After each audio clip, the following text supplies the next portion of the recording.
Good evening to all of you. आप सभी लोगों का kindness act foundation YouTube channel में स्वागत है।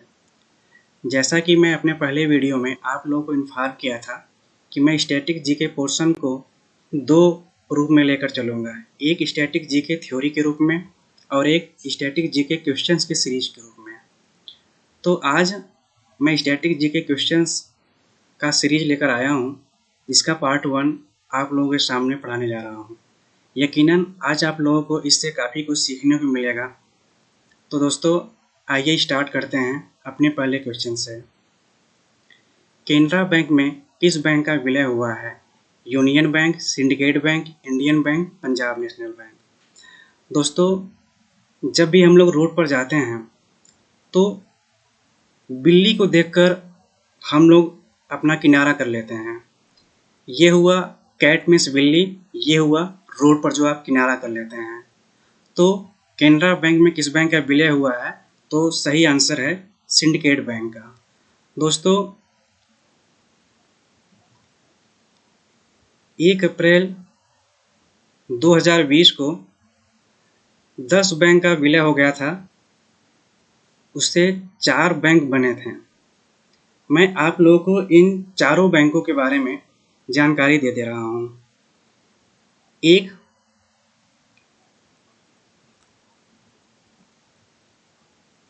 केनरा बैंक, दूसरा इंडियन बैंक। दोस्तों अभी मेरा शुरुआत है इसलिए राइटिंग उतनी अच्छी नहीं बन पा रही है, फिर भी आप लोग थोड़ा एडजस्ट करिएगा। और तीसरा यूनियन बैंक और चौथा पंजाब नेशनल बैंक। तो 10 बैंक मिलकर ये 4 बैंक बनाए गए थे, Canara bank, Indian bank, union bank और Punjab national bank. Canara bank में कौन सा बैंक शामिल हुआ था? आप लोग जान गए कि ये सिंडिकेट बैंक था। और इंडियन बैंक में इलाहाबाद बैंक का विलय हुआ था।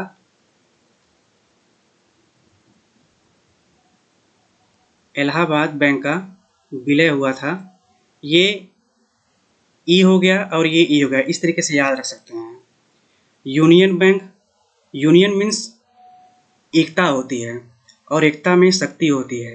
लेकिन सबसे खास बात ये होती है कि यूनियन का जो लीडर होता है वो जिस डायरेक्शन में चलता है उसके सभी मेंबर उसी डायरेक्शन में चलते हैं। अगर वो अच्छे डायरेक्शन में चला तो ठीक है, अगर बुरे डायरेक्शन में चला तो उसका पूरा कारोबार चौपट हो जाएगा।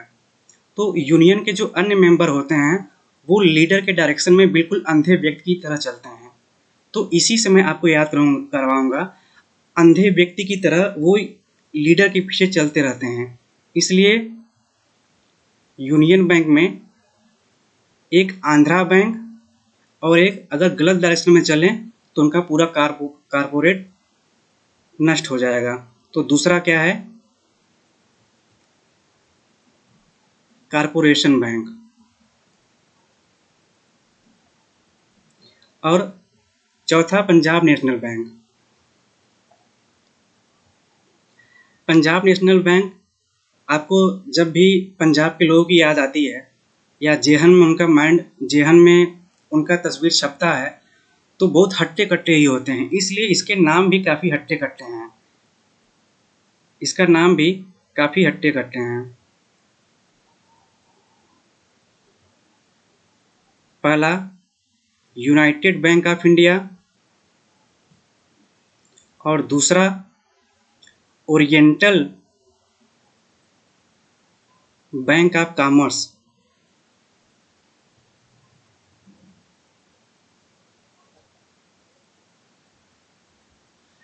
दोस्तों ये 1 अप्रैल 2020 को हुआ था और ऐसे ही 2019 में भी हुआ था।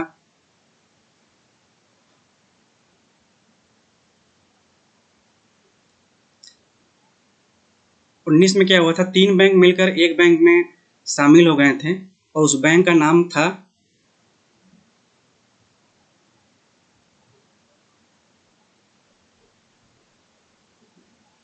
Bank of Baroda.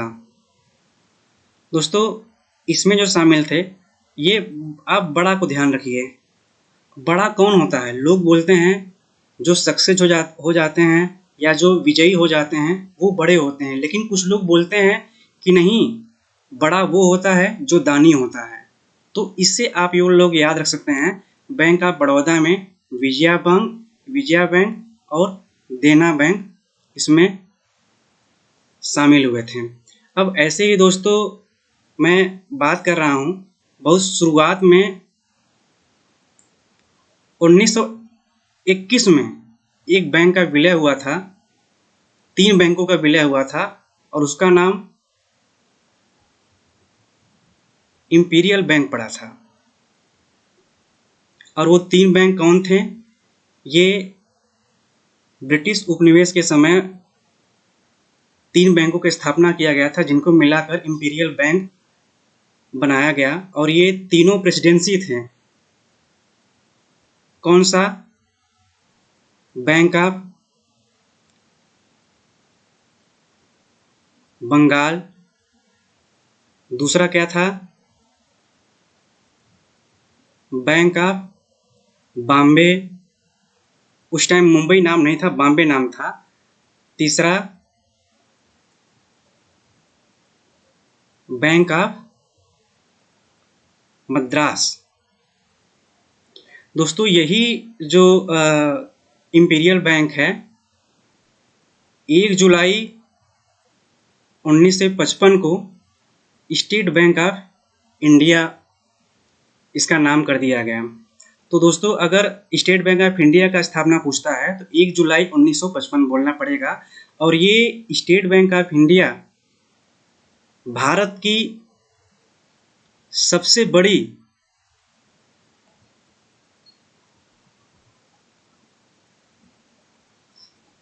बड़ी राष्ट्रीय बैंक है। और दूसरे नंबर पर कौन सा है? ये पंजाब नेशनल बैंक, जिसमें oriental bank and United bank शामिल किए गए हैं। तो दोस्तों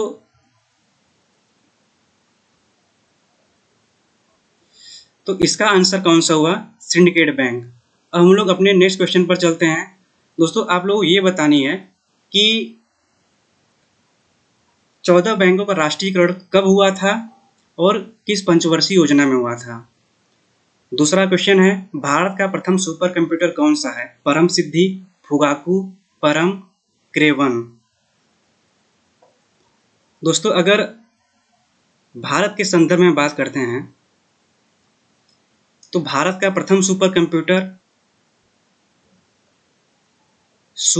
इसका मतलब मैं लिख रहा हूं, मैं भारत का प्रथम सुपर कंप्यूटर परम है। इसका 2 वर्जन है, एक 8000 और एक 10,000। परम एक संस्कृत वर्ड है जिसका अर्थ होता है सुप्रीम, यानी सर्वोच्च। अब दोस्तों इसमें जो ये परम है, ये किसके नेतृत्व में बना था? ये विजय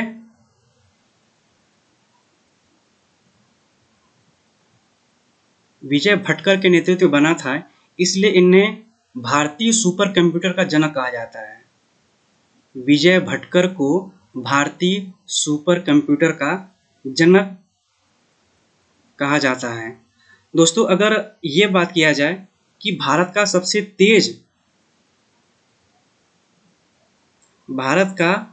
तेज सुपर कंप्यूटर इस टाइम कौन सा है, सबसे तेज चलने वाली सुपर कंप्यूटर कौन सा है, तो वो है परम सिद्धि। और इससे पहले भारत का सुपर कंप्यूटर जो सबसे तेज था वो था प्रत्यूष। और अगर दोस्तों ये तो हुई भारत की बात हुई, अगर हम लोग विश्व के लेवल पर बात करते हैं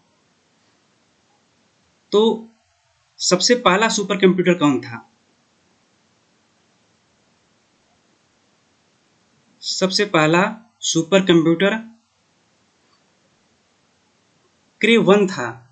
ये जिसके द्वारा डिजाइन किया गया था, जिसके नेतृत्व में किया गया था, उन्हीं का नाम था। इसे और नाम से जानते हैं CDC 6000। और अगर प्रेजेंट टाइम की बात किया जाए कि वर्तमान में विश्व का सबसे तेज चलने वाला सुपर कंप्यूटर, सबसे तेज चलने वाला सुपर कंप्यूटर कौन सा है? तो ये है फुगाकू।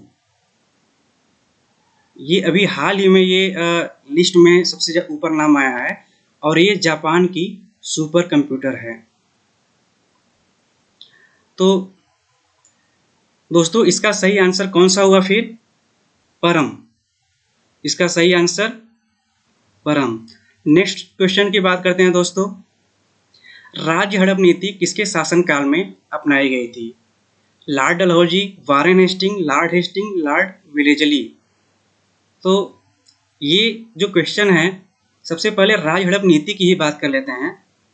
राज्य हड़प नीति को और क्या क्या बोलते हैं? राज्य हड़प नीति को व्यक्तिगत सिद्धांत के नाम से भी जाना जाता है और इसे ही डॉक्ट्रिन ऑफ लैप्स के बारे में के नाम से जानते हैं। लैप्स मीन्स गोद होती है और इसी को गोद निषेध नीति, यानी आप किसी भी बच्चे को आप गोद नहीं ले सकते।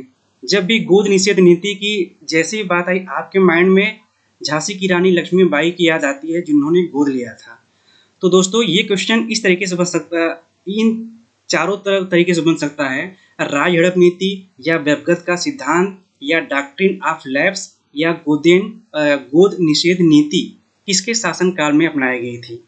तो ये अपनाई गई थी लॉर्ड डलहौजी। तो इसका सही आंसर है लॉर्ड पहला। इसका सही आंसर है लॉर्ड डलहौजी।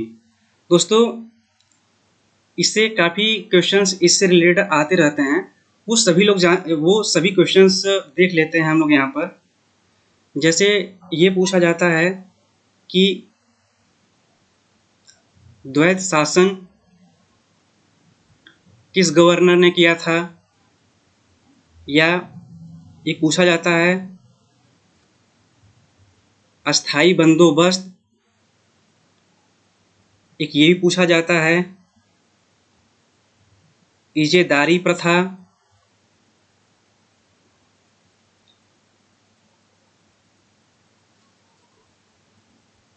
ये भी पूछा जाता है विलय की नीति, ये भी पूछा जाता है रैयत वाड़ी कृषि व्यवस्था किसके शासनकाल में किस गवर्नर ने लगाया था, और ये भी पूछा जाता है महाल वाड़ी व्यवस्था।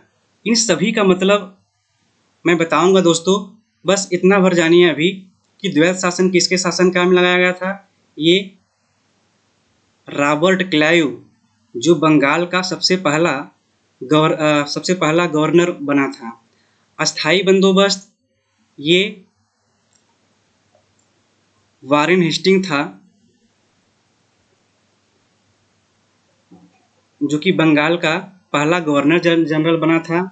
और अगर इजेदारी प्रथा की बात करते हैं तो ये भी इसी ने लागू किया था। और विलय की नीति बात करते हैं तो लॉर्ड विलेजली। रैयतवाड़ी कृषि व्यवस्था की बात करते हैं तो रैयतवाड़ी कृषि व्यवस्था ये 2 जगह लागू किया गया था, एक मद्रास में और दूसरा बंगाल में। मद्रास में पहले लागू किया गया था, यहाँ का जो गवर्नर था टॉमस मुनरो के द्वारा, और बंगाल में लॉर्ड हेस्टिंग के द्वारा। आप लॉर्ड हेस्टिंग के द्वारा, आप लोग वारेन हेस्टिंग और लॉर्ड हेस्टिंग से कंफ्यूज न होइएगा। और महालवाड़ी व्यवस्था ये भी लॉर्ड हेस्टिंग के द्वारा ही किया गया था।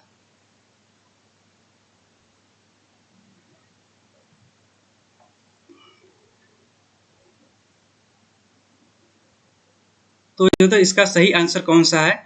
लॉर्ड डलहौजी। नेक्स्ट क्वेश्चन की बात करते हैं। भारत का सबसे पुराना परमाणु ऊर्जा संयंत्र कौन सा है? कुंडनकुलम, तारापुर, नरोरा, रावत भाटा।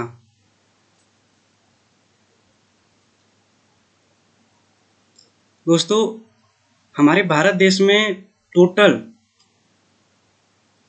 7 परमाणु ऊर्जा संयंत्र हैं। टोटल 7 परमाणु ऊर्जा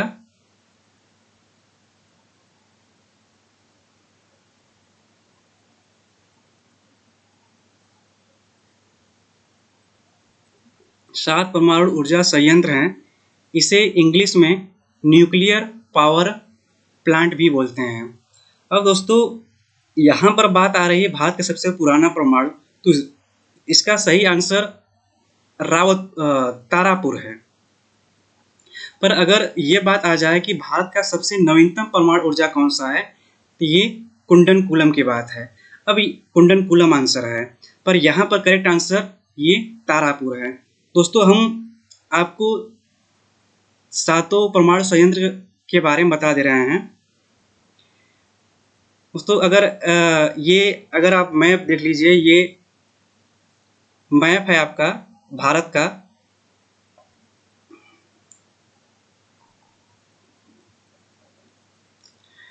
दोस्तों, ये हुआ राजस्थान। राजस्थान में रावत भाटा न्यूक्लियर पावर प्लांट है। ये हुआ गुजरात। गुजरात में काकरापार है। उसके बाद ये महाराष्ट्र हुआ। महाराष्ट्र का तारापुर हुआ। यहाँ पर कर्नाटक आता है। कर्नाटक में कैगा हुआ। केरल में एक भी नहीं है। पर तमिलनाडु की बात करें, तमिलनाडु में कलपक्कम है और दूसरा कुंडनकुलम। और दोस्तों, एक यहाँ पर आता है नरोरा, यूपी में। नरोरा यूपी में पड़ता है।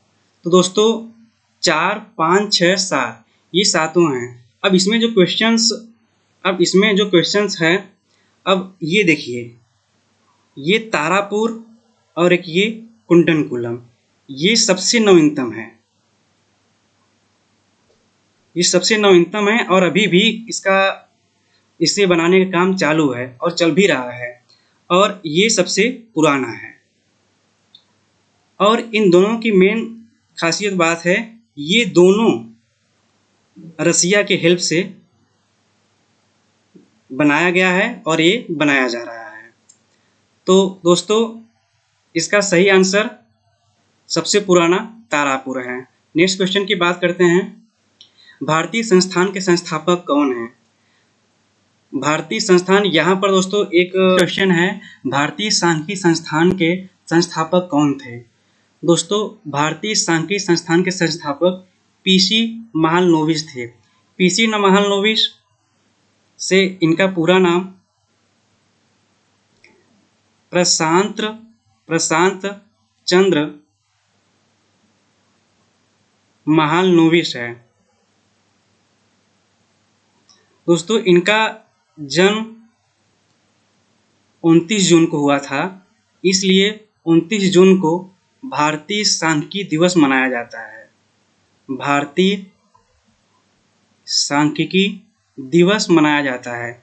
दोस्तों, यहाँ पर भारतीय मीन्स राष्ट्रीय सांख्यिकी दिवस मनाया जाता है। अगर हम लोग विश्व की बात करें, विश्व सांख्यिकी दिवस कब मनाया जाता है, तो ये दोस्तों 20 अक्टूबर को मनाया जाता है।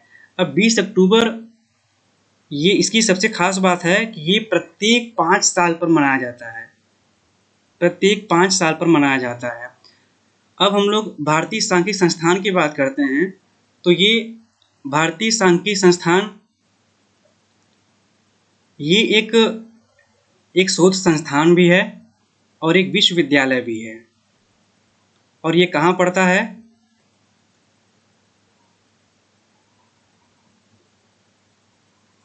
और ये विश्वविद्यालय भी है। और दोस्तों ये जो विश्वविद्यालय और शोध संस्थान है ये कोलकाता में पड़ता है। तो दोस्तों इसका सही आंसर हुआ पीसी महालनोबिस। नेक्स्ट क्वेश्चन पर आते हैं दोस्तों। वायुमंडल के मध्यमंडल परत की पृथ्वी से ऊंचाई कितनी है? तो दोस्तों इसका सही आंसर 50 से 80 किलोमीटर है। वायुमंडल के बारे में वायुमंडल के परत के बारे में बात कर लेते हैं। तो ये आपका पृथ्वी हुआ दोस्तों, ये 18 किलोमीटर, ये 18 हुआ, फिर ये 50 किलोमीटर और ये 80 किलोमीटर। ये डिवाइड कर ले रहा हूँ, इससे बताने में आसानी होगी। 640 किलोमीटर। दोस्तों ये जो पृथ्वी से 0 से 18 किलोमीटर की दूरी है के बीच के बोलते हैं क्षोभ मंडल परत। ये क्षोभ मंडल और 18 से 50 किलोमीटर की ये जो पोर्शन है इसे बोलते हैं समताप मंडल, और 50 से 80 किलोमीटर इसे मध्यमंडल, और 80 से 640 किलोमीटर इसे आयन मंडल, और 640 किलोमीटर के ऊपर इसे बोलते हैं वायुमंडल।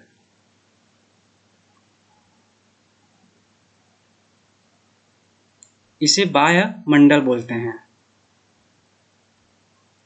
दोस्तों अभी मैं इन सब चीज़ों को नया नया यूज़ कर रहा हूँ, इसलिए ज़्यादा जानकारी नहीं है।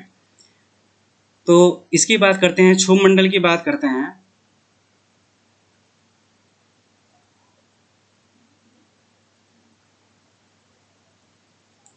अब क्षोभ मंडल में क्या क्या होता है, जैसे बादल हो गया, आंधी हो गया, वर्षा हो गया, हर एक वायुमंडलीय सभी घटनाएं इसी में होती हैं। और आप ये जानते हैं कि ये हमेशा चेंज होता रहता है, तो इसलिए चेंज होता रहता है यानी परिवर्तन होता रहता है, इसलिए क्षोभ मंडल को परिवर्तन मंडल भी बोलते हैं।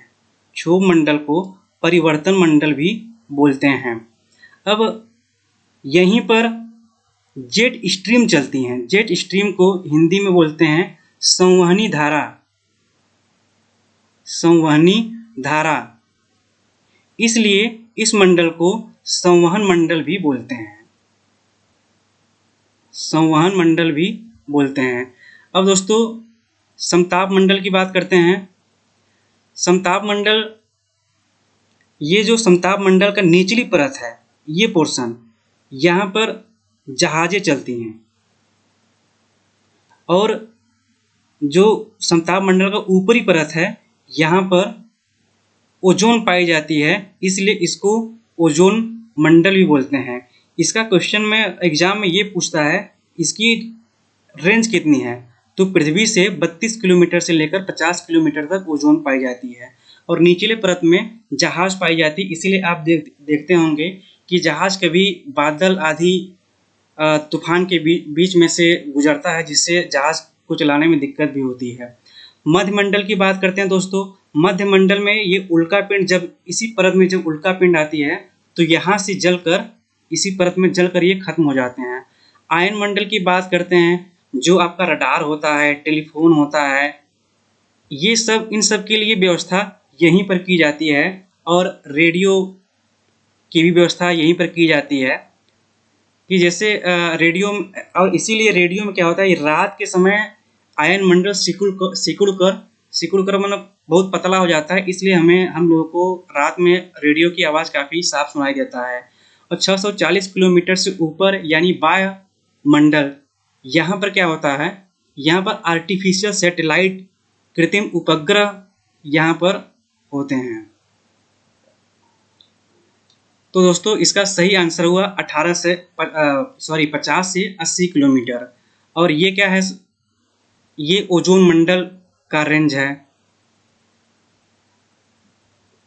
ओजोन मंडल का रेंज है। दोस्तों नेक्स्ट क्वेश्चन की बात आते हैं, नेक्स्ट क्वेश्चन आते हैं, इंसुलिन की कमी से होने वाला रोग कौन सा है? इंसुलिन की कमी से होने वाला रोग कौन सा है? एनीमिया, पॉलीसिथेमिया, मधुमेह, थैलेसीमिया। इंसुलिन की कमी से होने वाला रोग मधुमेह होता है। मधुमेह में क्या होता है कि शुगर की मात्रा बढ़ जाती है, शुगर की मात्रा बढ़ जाती है। अब मधुमेह दिवस भी मनाया जाता है, 14 नवंबर को मधुमेह दिवस मनाया जाता है। दोस्तों अगर ये इंसुलिन एक हार्मोन होता है, इंसुलिन एक हार्मोन होता है। अब दोस्तों एक अग्नाशय ग्रंथि होती है, अग्नाशय ग्रंथि होती है जिसमें अल्फा, बीटा, गामा सेल्स पाए जाते हैं और इस बीटा सेल्स के द्वारा इंसुलिन हार्मोन रिलीज होता है। इंसुलिन हार्मोन से ही क्वेश्चन ये पूछता है, इसमें सबसे ज़्यादा जिंक एलिमेंट, जिंक तत्व रहता है और ये अग्नाशय ग्रंथि एक मिश्रित ग्रंथि होती है, मिश्रित ग्रंथि होती है जो हार्मोन को भी और एंजाइम को भी ये रिलीज करती है,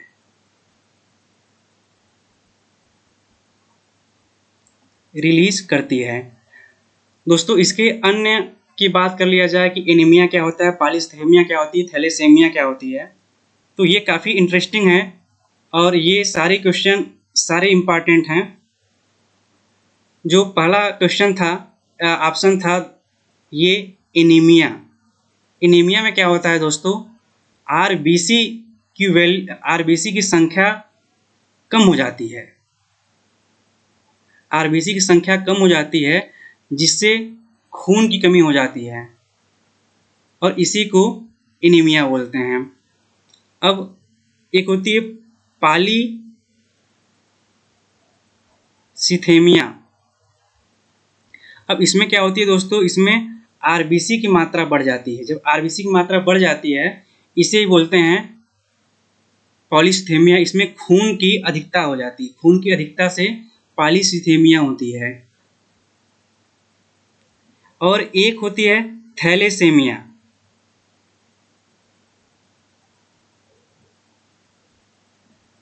थैलेसेमिया इसमें क्या होती है, जो आरबीसी की लाइफ होती है, आरबीसी की लाइफ ये बहुत कम हो जाती है। कितनी हो जाती है, ये लगभग 50 से 60 के करीब हो जाती है, जबकि रियल में आरबीसी की लाइफ जो होती है 120 दिन तक होती है। ये सामान्यतः बच्चों में होता है।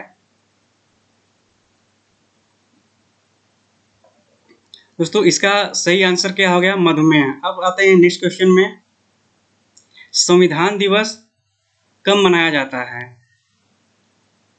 तो इसका दोस्तों सही आंसर है, संविधान दिवस 26 नवंबर 1949। दोस्तों क्या है, ये संविधान दिवस कब से मनाया जाना प्रारंभ हुआ? तो इसलिए इसका सही आंसर है 26 नवंबर 2015 से ये मनाया जाना स्टार्ट हुआ। क्यों हुआ? क्योंकि 2015 में ही अंबेडकर जी की 125वीं जयंती वर्ष थी, 125वीं जयंती वर्ष था। आप इस पर ध्यान दीजिएगा, उनका बर्थडे नहीं था, ये जयंती वर्ष था। और ये बात हुई। और इनका बर्थडे कब पड़ता है? जब इनका बर्थडे 14 अप्रैल को पड़ता है। और 26 नवंबर को क्या हुआ था, 26 नवंबर 1949 को ये बना था संविधान। अब दोस्तों इसमें कुछ कन्फ्यूजन होता है, वो मैं आपको बड़ा क्लियरली बता रहा हूँ। मैं यहाँ पर एक डेट आती है 26 नवंबर 1949 और दूसरी डेट आती है 26 जनवरी 1950 में। दोस्तों 26 नवंबर 1949 में कभी ऐसा क्वेश्चन पूछ देता है, कब अस्तित्व में आई, कब पारित हुआ, कब लागू हुआ। तो ऐसे क्वेश्चंस काफ़ी परेशान कर देते हैं। तो दोस्तों इसमें जैसे जब पूछे कब बना तो यही आंसर होगा, कब पारित हुआ तो भी यही हुआ,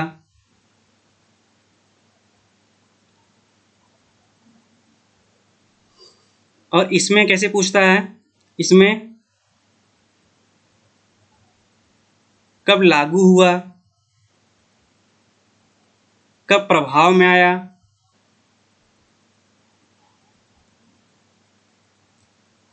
कब अस्तित्व में आया, ऐसे क्वेश्चन पूछा जाता है। कब बना, कब पारित हुआ, या कब अपनाया गया,